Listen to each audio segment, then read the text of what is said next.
we were having a conversation about loyalty. It was when I very first started this job.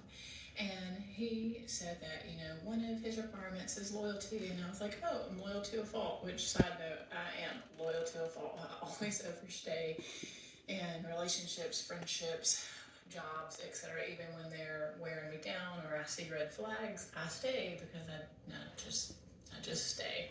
Um, I always take way too long to leave.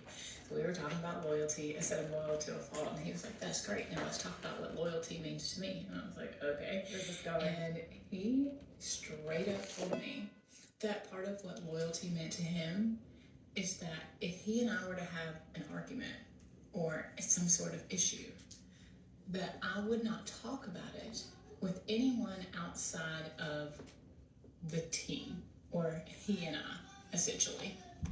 He said that this was because my husband, for instance, if I went home and told my husband that my husband wouldn't forgive him, but I would. And I literally was like, so you don't want me to talk to my husband? I was like, I'm sorry, I kind of have to disagree with you. I can be loyal and still confide in my husband because he is obviously who I confide in about everything. And he was adamant that if there were issues, that it was not to leave his office. This is when I very first started working there. Huge red flag. Like, I should have known then that obviously he's aware that he is a problem and wants you to have undying loyalty and secrecy, not to expose him for the toxic butthole that he is.